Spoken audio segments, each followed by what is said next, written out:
There are certain places in this world where paranormal activity is so intense that it can literally warp your mind. And there are other places that have such dark histories, they can make even the strongest person feel weak. One place, however, takes the cake for being not only cursed, but also one of the creepiest places on Earth. The exact location remains unknown, but here's the story of a woman who returned from the dead. Welcome back, I'm here, and this is the return of the missing bride. When Mary Bell woke up on her wedding day, she was more nervous than usual. Waking up on any morning could be a daunting task for anyone, but on your wedding day, you tend to expect everything to go right. But just hours before her wedding, Mary discovered a terrible stain on the bottom of her wedding dress. She quickly got over it and moved forward with the ceremony. However, she never should have. After the first few dances were over and her new husband had spoken to some guests, it was time for Mary and her new husband to retire to their bedroom for the night. It was then that the bride noticed something horrible. No matter how much she tried, she simply couldn't remember anything about her new husband. What was his name? She had no idea. Was he older or younger? Again, no clue. How about if he had any siblings? Nope. And the worst part was when she tried to look at him, everything about his face was blurred. It was like he was a complete stranger. Mary screamed in horror. Her new husband was clearly not the man she had married. As she frantically searched for someone to help her, her new husband entered the room. He looked at her and asked what was wrong. His face was distorted and twisted into an evil smile. That's when she realized she wasn't in any danger. It was all part of a horrifying plan that had been carried out by her new husband and his family. They had drugged her, but why? At first, Mary thought it might have been because she wouldn't accept their demands for money. She had said no to the new husband's proposal several times, but still he had insisted they marry.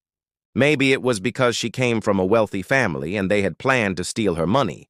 Well, whatever their motive, she needed to escape. As she struggled to get away from the clutches of her new husband, Mary fell down a flight of stairs and hit her head hard on the floor. Everything went black after that, and when she woke up, she was in a hospital bed. But how did she get there?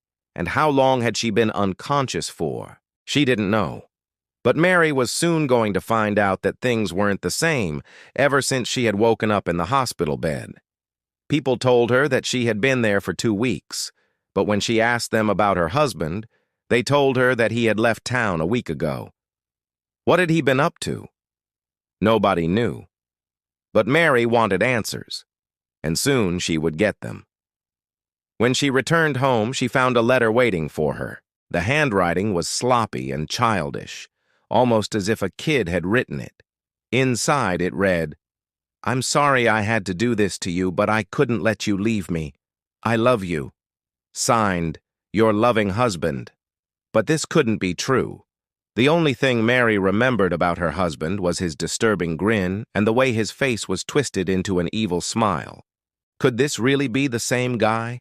Mary desperately needed to know what happened to her, what her husband had done to her, and why he had written that note. But as time passed and she received no answer, she began to heal. And even though she didn't remember anything about her marriage or her husband, she began to move on with her life. For a while, she felt completely fine. And after a while, her wounds healed both physically and emotionally. Then one day, 6 years later, the memories flooded back. She remembered her wedding day and the terrible feeling of dread that had come over her when she realized that something wasn't right. Then she saw her husband's face and remembered the way he had smiled at her as she lay in the hospital bed. The last memory she had was of him dragging her down the stairs and the pain she had felt when her head cracked open on the floor. She immediately called the police and told them about her nightmare. But when the officers arrived at her house, they told her that the house had been empty for weeks. In fact, the house had been sold months ago. Mary had no idea that her home had been sold, but the cops were stumped. The homeowner had given the address to the new owner, and there was no way that Mary had lived there. At least that's what they told her. But she knew something wasn't right. So she waited until nightfall and then snuck into the house to see if she could find out what had happened to her husband. When she searched the house, she didn't find anything except for a secret passage behind the wardrobe in her bedroom. And it was here that she uncovered the truth. In the secret passage was a dusty old box, and when she opened it, she found a key. That key, she would soon discover, opened a small metal box that contained a USB drive.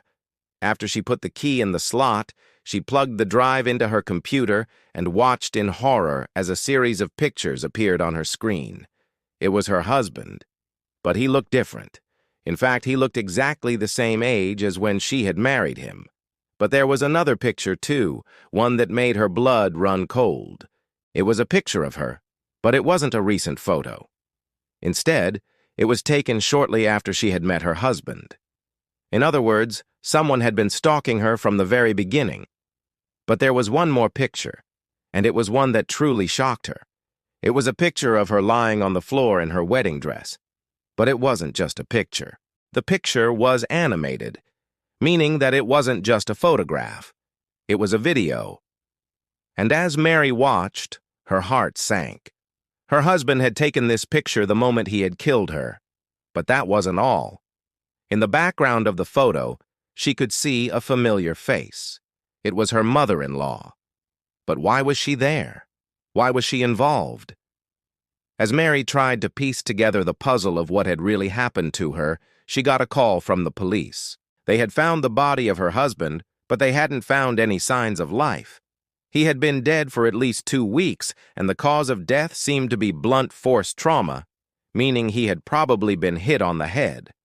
But who could have done that? Well, we may never know the answer to that question. All we know is that the bride's body was found in the same house where she had disappeared from 6 years prior. And it seems like her spirit had finally found peace. Or maybe she was just tired of waiting for her real love to return. What do you think? Let us know in the comments below. And don't forget to subscribe if you haven't already. We've got plenty of other creepypasta stories for you to enjoy.